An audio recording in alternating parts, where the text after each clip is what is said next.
Hello दोस्तों, welcome to my channel. दोस्तों, आज की वीडियो में एसएससी सीजीएल एग्जाम 2023 टियर 1 की बात करूं तो आप देख सकते हैं कि 11 अगस्त को पूछे गए शिफ्ट नंबर 2 में जितने सारे क्वेश्चंस होंगे इंग्लिश का, इन सबको हम लोग आज डिस्कस करने वाले हैं बेहतरीन तरीके से। तो आइए शुरुआत करते हैं। ये हमारा सेट नंबर 30 होगा।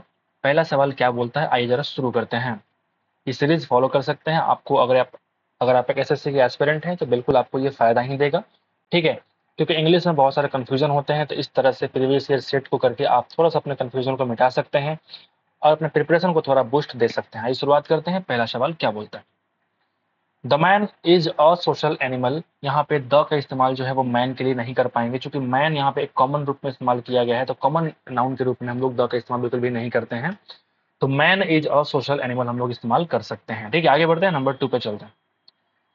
Would you like to watch an movie? What is the meaning of an movie? यहाँ पे क्या ये तुम्हारा भवेल दिख रहा है क्या? बिल्कुल भी नहीं। तो do you like to watch a movie यहाँ पे, या फिर सिंपल बोल सकते हैं do you like to watch movie tonight at 8। यहाँ पे एन जो है वो क्या है, इस्तेमाल नहीं कर सकते हैं। Teja is successful businessman, he always makes hay when the moon shines. What is the meaning of make hay when the moon shines? What is the meaning of making hay while the sun shines? इसका मतलब भी होता है कि कल करे सो आज करे सो अब। इसी का मतलब यही होता है। तो हम लोग क्या बोलते हैं, तेजा एक सक्सेसफुल बिजनेसमैन है क्योंकि वो ऑलवेज कल करे सो आज करे सो अब, इस बात को फॉलो करता है। तो makes hay while the sun shines. समझ के बाद, बहुत ही आसान, बहुत ही बढ़िया। नंबर 4 पे आते हैं। पैसिव वॉइस में कन्वर्ट करना है, डिड है, और यहाँ पे देखो डिड है, वर्ब का फर्स्ट फॉर्म है, तो मैं कह सकता हूँ कि तुम्हारा सिंपल पास्ट का इंटरोगेटिव सेंटेंस है। सिंपल पास्ट का इंटरोगेटिव सेंटेंस है। इसका मुझे अगर पैसिव वॉइस में कन्वर्ट करना पड़ता है तो हम क्या कहते हैं भैया, वाज होता है या वर होता है प्लस वर्ब का थर्ड फॉर्म होता है। अब चूंकि यहाँ पे इंटरोगेटिव है तो हम भी चाहेंगे कि पहला वर्ड जो शुरुआत हुआ तो वाज से हो या फिर वर से हो। बताओ, डिड से हमको नहीं चाहिए, वाज हो सकता है, वाज हो सकता है, डिड हमको नहीं चाहिए। ठीक है, दो हमने काट के हटा दिया। और हमको वर्ब का चाहिए थर्ड फॉर्म। तो आज जरा देखिए, was the company launched by a new product last month? नहीं। कंपनी को लॉन्च किया न्यू प्रोडक्ट? नहीं। न्यू प्रोडक्ट को लॉन्च किया कौन? कंपनी ने, लास्ट मंथ। आगे बढ़े। इन अकॉर्डेंस विथ होता है ना, इन अकॉर्डिंग टू नहीं होता, बल्कि इन अकॉर्डेंस विथ मतलब के अनुसार। बहुत ही आसान था ये वाला। नंबर हम लोग सीधे आते हैं कहाँ पे, 6 पे। ट्रिवियल का मतलब क्या होता है? ट्रिवियल मतलब बहुत ही महत्वहीन होता है, तुच्छ चीजों को हम लोग कहते हैं ट्रिवियल है, बहुत पुराना है। क्या बोलेंगे, स्मॉल। सीरियस का मतलब हो जाएगा भैया गंभीर। इनफॉर्मल, जो फॉर्मल नहीं है, जो कैजुअल नहीं है, उसको हम क्या बोलेंगे, इनफॉर्मल है। बताओ क्या मैंने सही बोला? अर्जेंट का मतलब बहुत ही जल्दबाजी में कोई काम करना, मतलब बहुत ही गंभीर मुद्दा, अर्जेंट मुद्दा है। ठीक है। एंटोनिम चाहिए एक वर्ड यहाँ पे, जुडिशियस का मतलब होता है बहुत ही बुद्धिमानी पूर्वक काम करना। हर जुडिशियस एक्ट मेक हिम, हर नहीं बल्कि यहाँ पे हिज होना चाहिए, क्योंकि भैया अगर यहाँ पे तुमको हर लिखा हुआ है तो हिम यहाँ पे क्यों होगा? उसकी जो बुद्धिमानी पूर्वक एक्ट है, मेड हिम पॉपुलर ओवरनाइट, रातों रात क्या कर दिया, उसको पॉपुलर बना दिया। तो यहाँ पे अगर हर है तो यहाँ पे हिज होना, सॉरी हर होना चाहिए ना, मेड हिम क्यों हो जाएगा बताओ? जो भी है देख लेना एक बार। इसका उल्टा क्या हो जाएगा, जो बुद्धिमानी पूर्वक नहीं है, यानी कि अनवाइज। बाकी लॉयल का मतलब वफादार, लॉफुल का मतलब बहुत ही बढ़िया, लॉफुल होता है। ठीक है, आगे बढ़ते हैं। एंटोनिम एक वर्ड चाहिए आपको, जोवियल का मतलब बहुत ही खुशनुमा इंसान को हम लोग कहते हैं जोवियल। इसका उल्टा चीयरफुल बोलो, चाहे तुम बुआंट बोलो, चाहे तुम कन्विवियल बोलो, तीनों का मतलब क्या होता है, खुशनुमा होना, मतलब प्रसन्नचित्त हो जाना। आप तीनों को हम लोग कह सकते हैं, प्रसन्नचित्त होना, खुश, प्रसन्नचित्त होना। ठीक है, आप मेरे हिंदी में मत जाना। ठीक है। कन्विवियल का मतलब भी होता है खुशनुमा हो जाना। तो यहाँ पे एक ही वर्ड बची, जिसको हम लोग कहते हैं पेटुलेंट, जिसका मतलब क्या बोलते हैं हम लोग, कि चिड़चिड़ा हो जाना को हम लोग कहते हैं पेटुलेंट। ठीक है, तो एक ही वर्ड बचेगा, ऑप्शन नंबर 2, जिसके लिए हम लोग कहते हैं इसका एंटोनिम हो सकता है। बाकी सारा मतलब क्या है, खुश होना, प्रसन्नचित्त होना। I am trying to study if it is impossible with all the noise. मैं कोशिश कर रहा हूं पढ़ने की, बट ये असंभव है इस हल्ले के साथ पढ़ाई करना। Option number 2। Suresh just stole my book, फिर से आ गया वर्ब का सेकंड फॉर्म, और ये पॉजिटिव सेंटेंस है। फिर से ये मैं कह सकता हूँ कि सिंपल पास्ट का ही सेंटेंस है। पैसिव वॉइस में कन्वर्ट करो तो क्या चाहिए मेरे को, वाज चाहिए या फिर वर्ड चाहिए, फिर प्लस वर्ब का थर्ड फॉर्म चाहिए होगा। बताओ, इज है काट के हटाओ, वाज वर है ही नहीं, काट के हटाओ, वाज है वर्ब का थर्ड फॉर्म मारो सही, वाज है, थर्ड फॉर्म भी है, लेकिन बीच में बीइंग है, तो हमको नहीं चाहिए, काट के हटाओ। Option number 3 is the requirement. Having a chip on one shoulder, what is the meaning of it? Having a chip on one shoulder का मतलब क्या होता है मेरे भाई? ठीक है, आपने पढ़ा होगा इस चीज को। इसका मतलब यही होता है कि जल्दी से चिड़चिड़ा हो जाना या फिर किसी से अनफ्रेंडली बिहेव करना, it is called having a chip on the one shoulder. Option number 2 क्या होता है इसका रिक्वायर्ड आंसर? हम लोग बोल सकते हैं नंबर 12 पे आते हैं। ये एक सेंटेंस का पार्ट है, तो आपको यहाँ पे कन्वर्ट करना है। इसका बेस्ट तरीका ये होता है कि आप ऑप्शन के साथ जा सकते हैं, कौन सा ऑप्शन आपको मीनिंगफुल सेंटेंस बना के दे रहा है, जिससे कि आपको फायदा हो सकता है। ठीक है भैया, आप चेक कर सकते हैं कौन सा ऑप्शन जो है सही तरीके से मीनिंग आपको निकाल के दे रहा है। तो मैं कह सकता हूँ यहाँ पे देखो, सो अपसेट अबाउट हिज, शुरुआत नहीं कर सकते सी से, काट के हटाओ, हमने पहले एलिमिनेट कर दिया। एवरीवन ही नोज, ही कोई तो है जिसके बारे में कह रहा है कि एवरीवन ही नोज, ठीक है। एवरीवन ही नोज, अगर मैं शुरुआत करूंगा बी से, तो बी के बाद कह रहा है तुम डी पर हो, ठीक है। तो देखो जरा यहाँ पे, everyone he knows him so rude to he has been, सही बन रहा है? ऑप्शन नहीं बन रहा है, बिल्कुल मीनिंग आपको नहीं दे रहा होगा। जैसे आप पढ़ेंगे ना ACEBD, आप देखना मतलब निकल के सामने है, कितना बढ़िया आएगा कि he has been so upset about his divorce and that made him so rude to everyone he knows, जिसको भी वो, जिस इंसान को भी वो जानता है, उन सभी से क्या बन गया? वो रूड बन गया। तो एक बहुत ही बढ़िया मीनिंग आपको निकाल के दे दिया ऑप्शन नंबर 3, बहुत आसान होते हैं। इंट्रोवर्टेड मतलब बहुत कम बोलने वालों को हम लोग कहते हैं इंट्रोवर्टेड। जो संकोची होते हैं, साई होते हैं, शर्मीले होते हैं, उसको हम लोग कहते हैं साई। तो यहाँ मैं कह सकता हूँ सिनोनिम क्या हो जाएगा? इंट्रोवर्ट का, कम बोलने वालों को हम लोग कहते हैं साई। जो ज्यादा बोलता है उसको हम लोग कहते हैं एक्सट्रोवर्ट। बोलिए। और जिस इंसान के पास कम बोलना और ज्यादा बोलना दोनों गुण होता है, तो उसको हम लोग कहते हैं एम्बीवर्ट। ठीक है भैया, आप चाहो तो इसको नोट डाउन कर सकते हो, और आपको पता है तो फिर कोई अच्छी बात है। ठीक है, तो आगे बढ़ जाते हैं। बहुत बढ़िया। Everyone, everyone sincerely and positively where, ठीक है। अब मुझे एक बात बताओ, एडवर्ब के बाद तुमने कहीं देखा है क्या हेल्पिंग वर्ब का इस्तेमाल करते हुए?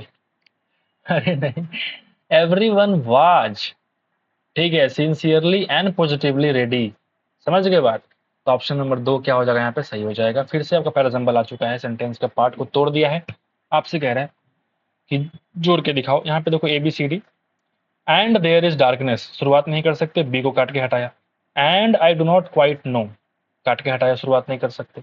What to tell you and what to say it, ठीक है। And there is darkness everywhere and I do not quite know the light has gone, बिल्कुल मतलब आपको निकाल के नहीं दे रहा है। अब जरा डी पढ़ के देखो मतलब दे रहा है क्या? The light has gone out of our lives and there is darkness everywhere and I do not quite know what to tell you and how to say it. तो ऑप्शन नंबर 2 जो है बिल्कुल सही आपको आंसर निकाल के दे रहा है। एंटोनिम क्या होगा? एक वर्ड मेरे पास, लुनेशी का मतलब होता है पागलपन होना, जिसका दिमाग भ्रष्ट होता है उसको बोलता हूँ लुनेशी। शनकी हो जाना, तो उसका उल्टा क्या हो जाएगा भैया? शैनिटी। सैनिटी का मतलब ये होता है भैया स्थिर बुद्धि वाला। आप चाहो तो इसको लिख सकते हो स्थिर बुद्धि वाला, ठीक है। डिस्मे का मतलब होता है निराश हो जाना, निराश हो जाना डिस्मे, है ना। डिल्यूजन का मतलब होता है, डिल्यूजन मतलब भ्रम होता है। इनसैनिटी मतलब जो इसका उल्टा है, यानी कि लुनेसी, इसको हम कह सकते हैं भाई ये कि कुछ और नहीं बल्कि लुनेसी है, मतलब पागलपन है, जिसका दिमाग एक तरफ स्थिर नहीं है। Whenever Sushan received letters from the police, she fill in the blanks, ignored them. चारों वर्ड इंटेंशनली का है। इंटेंशनली का मतलब होता है भैया नोइंगली। बताओ इसका मतलब क्या होता है? जानबूझ के कोई काम करना।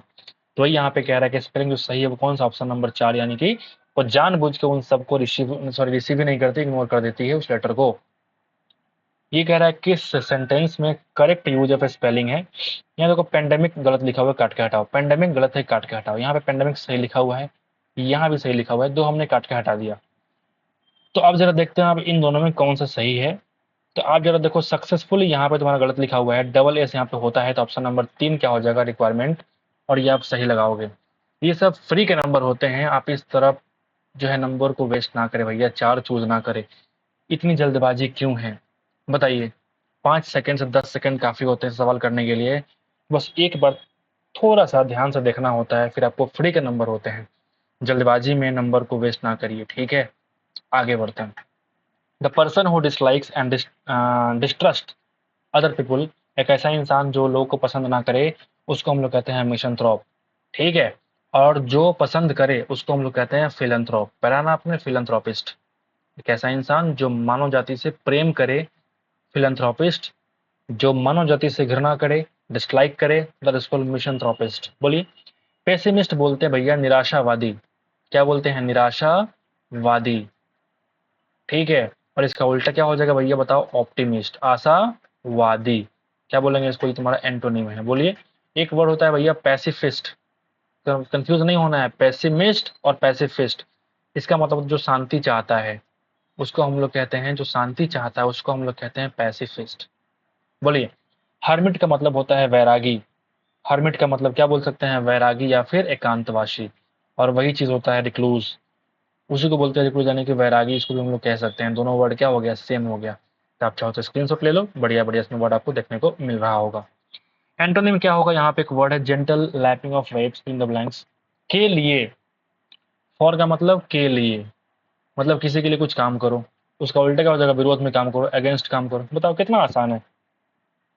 बीनेथ का मतलब होता है नीचे, पर वो तो कुछ अलग वर्ड है। अक्रॉस का मतलब होता है जब हम 3D ज्योमेट्री में घुसते हैं ना, अक्रॉस द कंट्री नहीं बोलते हैं, वहाँ पे वहाँ पे हम लोग यूज करते हैं क्रॉस का।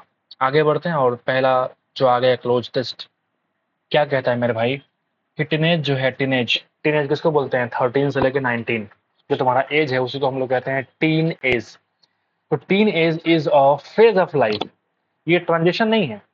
ट्रांजिशन का मतलब बदलाव होता है, फीलिंग का मतलब फीलिंग होता है, माइलस्टोन का मतलब कुछ अलग है। ये तुम कोई लक्ष्य प्राप्त कर रहे हो तो माइलस्टोन नहीं बोलते, मील का पत्थर साबित हुआ, तो ये वर्ड तो होगा ही नहीं। और ट्रांजिशन का मतलब बदलाव है, तो ये तुम्हारी लाइफ का एक फेज है। टीन एज जो है ये तुम्हारे जीवन का एक फेज है। बहुत ही आसान था ये वाला, ठीक है भैया। आइए जरा पढ़ते हैं क्या कहता है। Teenage is a phase of life, यहाँ पे तुम फेज को भर लो। Is a phase of life that everyone goes through between childhood and adulthood, जो तुम्हारे बचपन और जवानी के बीच का फेज होता है। During this time teenagers go through many changes both physically and emotionally, तुम्हारे शरीर के बनावट में और इमोशनली बहुत सारे चेंजेस होते हैं। They may experience mood swings, have difficulty expressing their feelings and sometimes fill in the blanks impulsively. यहाँ पे प्रिटेंड, रन, प्ले, एक्ट। यहाँ पे जो प्रिटेंड का मतलब होता है अपने आप को उस तरीके से दिखाना जो आप नहीं हो, प्रिटेंड करना। बट यहाँ पे एक्ट वर्ड इसके लिए बढ़िया यूज में इस्तेमाल हम लोग कर सकते हैं। जैसे इस एज में इंसान यहाँ पे कह रहा है कि बहुत सारे चेंजेस होते हैं, मूड स्विंग्स होते हैं, डिफिकल्टी फेस करता है, ताकि अपने फीलिंग्स को शेयर नहीं कर पाता, एक्सप्रेस नहीं कर पाता, और कभी कभी एक्ट करता है इम्पल्सिवली, बहुत ही इम्पल्सिव तरीके से एक्ट करता है। तो यहाँ पे क्या बोलते हैं? ऑप्शन नंबर 4 जो हो जाएगा यहाँ पे, बिल्कुल इस सटीक आंसर आपको देखने को मिल रहा होगा। प्रिटेंड नहीं करेंगे, ठीक है। आइए आगे बढ़ते हैं। Teenagers are also trying to figure out their place in the world and may face pressure from peers, parents and society to fill in the blanks to certain expectations। यहाँ पे लास्ट में देखो टू है, certify to. अगर यहाँ पे society to certify, certify का मतलब सत्यापित करना, निश्चित करना, तो टू सर्टिफाई टू नहीं होता है। सर्टिफाई के बाद टू नहीं आता है, टू मैच टू नहीं आता है। लेकिन आपने एक वर्ड देखा होगा, कन्फर्म के बाद हमेशा टू आता है, आपने पढ़ा भी होगा। कन्फर्म का मतलब ही होता है अनुरूप होना, अनुरूप होना, कन्फर्म टू, ठीक है। तो टीचर्स अपने ट्राई कर रहे हैं फिगर आउट करने के लिए कि उनका प्लेस क्या है उनके वर्ल्ड में। और मे प्रेशर फ्रॉम पीयर्स, पेरेंट्स से प्रेशर फेस फेस कर सकते हैं, समाज से प्रेशर फेस कर सकते हैं, to confirm to certain expectations, ताकि आप उनके आशा के अनुरूप कुछ बन के दिखाएं। तो यहाँ पे कन्फर्म टू का इस्तेमाल करना बहुत जरूरी है। अपील का मतलब होता है भैया अपील करना, प्रार्थना करना, याचना करना, अपील करना, ठीक है। Option number 3 is the required answer. बहुत ही बढ़िया था वाला। आगे बढ़ते हैं। It is important for teenagers to have a support system that allows them to explore their interest, develop their own identity and make healthy choices। बिल्कुल ठीक है। सपोर्ट होना चाहिए उनके परिवार में, दोस्तों में, कहीं ना कहीं, ताकि उनके इंटरेस्ट को एक्सप्लोर करने के लिए मदद की जाए, अलाउ किया जाए, ठीक है। अपने पहचान को बनाएं, डेवलप करें, हेल्दी चॉइस करें। Despite the challenges that come with being a teenager, it can also be an exciting and transformative time। ये एक्साइटिंग भी हो सकता है, बदलाव भी ला सकता है जीवन में, ये जो समय होता है, teenagers have the fill in the blanks to learn new skills. उनके पास पॉसिबिलिटी होती है, नहीं, उनके पास कैप्टिविटी होती है। सम्मोहित करना होता है क्या? कैप्टिविटी तो होगा ही नहीं। उनके पास अवसर होता है ताकि वो अपना स्किल को सीख सकें, क्योंकि उस टाइम पे वो कमाने के नहीं सोचते, बल्कि वो स्किल को डेवलप करना चाहते हैं। अपने जीवन को बनाने के लिए वो कमाने के वक्त, टीनेज में बहुत कम इंसान ही जो होता होगा वो पैसे कमाना शुरू करता होगा, तो वहाँ पे एक अवसर होता है कुछ सीखने के लिए। नए नए स्किल सीखो, है ना, मेक लाइफ लॉन्ग फ्रेंड्स बनाओ, एक्सप्लोर करो किसको, नया एक्सपीरियंस को, that can shape their future. समझ गए? आते हैं हम लोग आखिरी सवाल पे। It is important for parents, educators and other adults to provide teenagers with guidance, support and resources that can help them fill in the blanks challenges of adolescence। इसका मतलब होता है किशोरावस्था।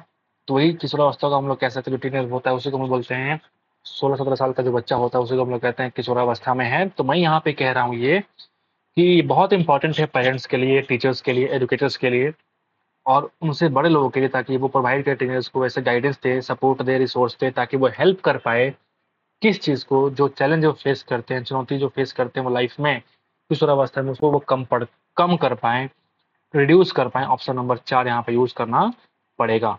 को रिलेट का मतलब होता है संबंधी बनाना। को रिलेट मतलब बोलते हैं कि सह संबंधी बनाओ। प्रोपिगेट का मतलब प्रचार प्रसार करना, जो कि आप इस्तेमाल बिल्कुल भी नहीं कर सकते हैं। कंक्लूड का मतलब समाप्त करना, जो कि यहाँ पे यूज नहीं कर सकते हैं। या तुम यूज ही करोगे ऑप्शन नंबर 4। ऑप्शन अगर ऐसे है ना कि तुमको अगर इसका मतलब मालूम है, तो तुम ऑटोमेटिक क्या करोगे, 4 नंबर यूज करोगे और फिर फटाफट खत्म करोगे इस शिफ्ट को। ठीक है, तो हम लोगों ने खत्म कर लिया है। मिलते हैं आपसे अगले शिफ्ट में। आज के लिए इतना ही दोस्तों। Thank you so much for watching the video. मिलते हैं आपसे अगले शिफ्ट में। Thank you so much for watching the video.